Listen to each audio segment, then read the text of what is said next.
WILP 2021 एक ऐसा programme है जो कि स्पेशली डिज़ाइन किया गया है बीसीए एंड बीएससी स्टूडेंट्स के लिए। इस प्रोग्राम में होता ये है कि जैसे ही आपकी बीसीए या फिर बीएससी कंप्लीट हो जाती है, अब आप जॉब भी कर सकते हैं और साथ ही साथ फर्दर स्टडीज़ भी कर सकते हैं, राइट। तो आज की इस वीडियो में मैं आपको कंप्लीट क्राइटेरिया बताऊंगा कि आप कैसे इसके अंदर पार्टिसिपेट कर सकते हैं, क्या एलिजिबिलिटी क्राइटेरिया रहता है, क्या सिलेक्शन प्रोसेस रहता है, और जैसे आप जॉब कर रहे हैं तो जॉब के ड्यूरिंग आपकी सैलरीज क्या हो सकती है, right. So without wasting more time, let's get started.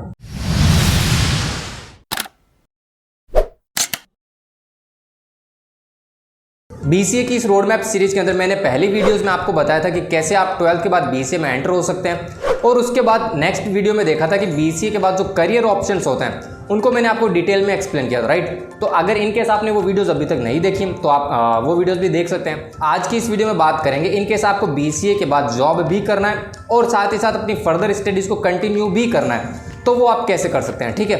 तो इस टॉपिक की रिसर्च के दौरान मुझे एक प्रोग्राम मिला जो कि है WILP stands for work integrated learning program. अब ये जो प्रोग्राम है ना, ये विप्रो ऑर्गेनाइज करती है। विप्रो एक सर्विस बेस्ड कंपनी है इंडिया की, राइट, एमएनसी है, जो कि अलग अलग कंट्रीज में इसके ऑफिसेज हैं, ओके। अब विल्प क्या है कि ना, एक प्रोग्राम है जिसके अंदर आपको विप्रो जॉब भी ऑफर करता है और साथ ही साथ आपकी स्टडीज़ को भी कंटिन्यू कर सकते हो। विप्रो ही आपकी फर्दर स्टडीज़ को करवाता है, ठीक है। तो अब इस प्रोग्राम के बारे में देखते हैं कि ये प्रोग्राम होता क्या है, किस तरह से इसके अंदर एडमिशन होता है, क्या सिलेक्शन क्राइटेरिया रहता है, ठीक है। मैं एक पैराग्राफ पढ़कर आपको बताता हूँ।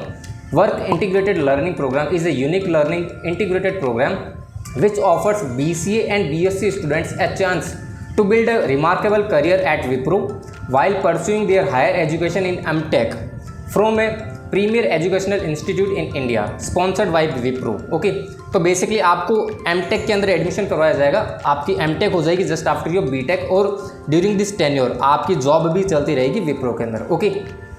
अब बात करते हैं कि एलिजिबिलिटी क्राइटेरिया क्या रहेगा। तो देखो, एलिजिबिलिटी क्राइटेरिया के अंदर सबसे पहले नंबर पे आता है एजुकेशन। तो एजुकेशन में जाहिर सी बात है 10th और 12th आपको पास करना है, और ग्रेजुएशन के अंदर आपकी 60% होने मैंडेटरी है, ओके। उसके बाद बारी आती है ईयर ऑफ पासिंग। तो ईयर ऑफ पासिंग 2021 है, मतलब इसी साल के जो कैंडिडेट्स हैं वही एलिजिबल हैं, लास्ट ईयर और उससे लास्ट ईयर के नहीं होंगे, ओके। क्वालिफिकेशन बीसीए और बीएससी के अंदर अगर आपके पास कंप्यूटर साइंस है, इंफॉर्मेशन टेक्नोलॉजी है, मैथमेटिक्स है, इलेक्ट्रॉनिक्स एंड फिजिक्स है, तो ये सारे स्टूडेंट्स एलिजिबल हैं इस प्रोग्राम के लिए।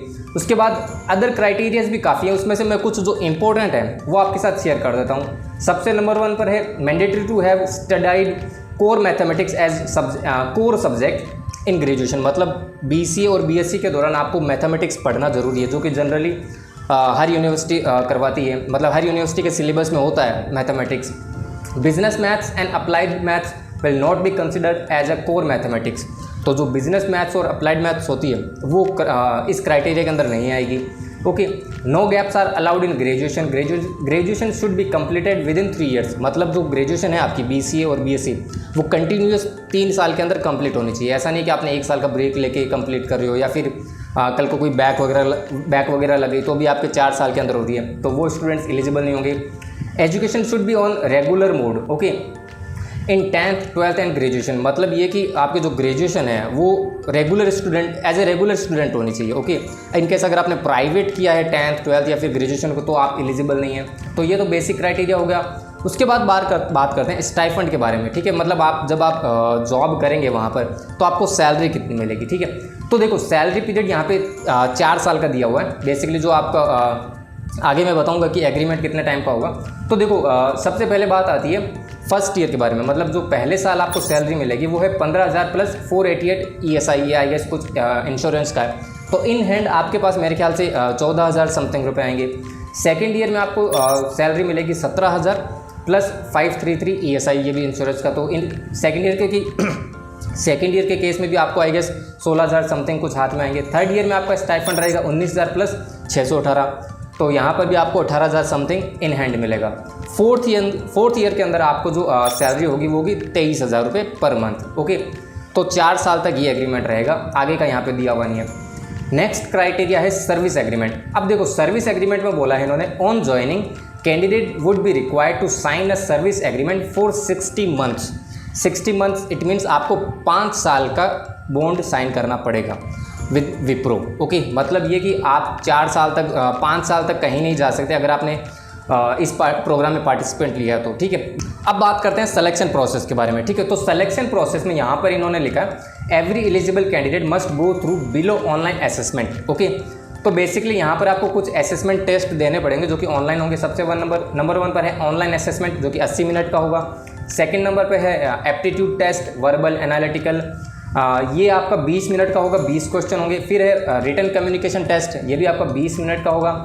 Then upon selection in the online assessment candidate will be required to go through a technical interview followed by HR interview. Okay, मतलब इन तीनों इंटरव्यू एग्जाम्स के बाद आपका एक टेक्निकल इंटरव्यू होगा, साथ ही साथ एक HR इंटरव्यू भी होगा। ओके, अब बात ये आती है कि इस प्रोग्राम के लिए हम अप्लाई कैसे करें, राइट।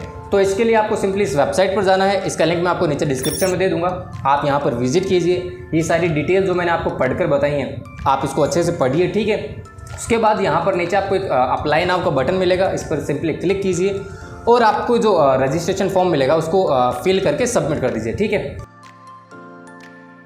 मेरे ख्याल से तो यार ये प्रोग्राम जो है ना वो बहुत बढ़िया है। आई डोंट थिंक इसमें किसी को कोई प्रॉब्लम होनी चाहिए। अगर आप एलिजिबल हैं इस प्रोग्राम के लिए तो आपको डेफिनेटली ट्राई करना चाहिए, अप्लाई करो, एग्ज़ाम दो, मतलब जो सिलेक्शन प्रोसेस है उसमें पार्टिसिपेंट लो, बाकी का बाद में देखना आगे कंटिन्यू करना है या नहीं करना, एटलीस्ट कुछ एक्सपीरियंस तो मिलेगा ना। अब प्रॉब्लम क्या होती है ना यार, लोग ये सोचते हैं कि 5 साल तक एक ही कंपनी में रहना पड़ेगा, तो प्रॉब्लम क्या है यार, आपको जॉब तो करनी है ना, कहीं पर भी करो। यहाँ पर आपकी जॉब भी हो रही है, कंपनी आपको आगे की स्टडीज़ भी करवा रही है, वो भी फ्री में। आपका क्या पैसा लग रहा है, कुछ भी नहीं, एटलीस्ट आप तो अर्न ही कर रहे हो ना वाया सैलरी, राइट। अब बात एक प्रॉब्लम ये रहती है कि यार 5 साल का एग्रीमेंट है, 5 साल तक कौन रहे एक कंपनी में। तो यार सीधी सी बात है, कंपनी अगर आप पर इन्वेस्ट कर रही है तो आप ही से तो कुछ रिटर्न चाहेगी ना, आपसे ही तो अर्न करके आपको कुछ पे आउट करेगी।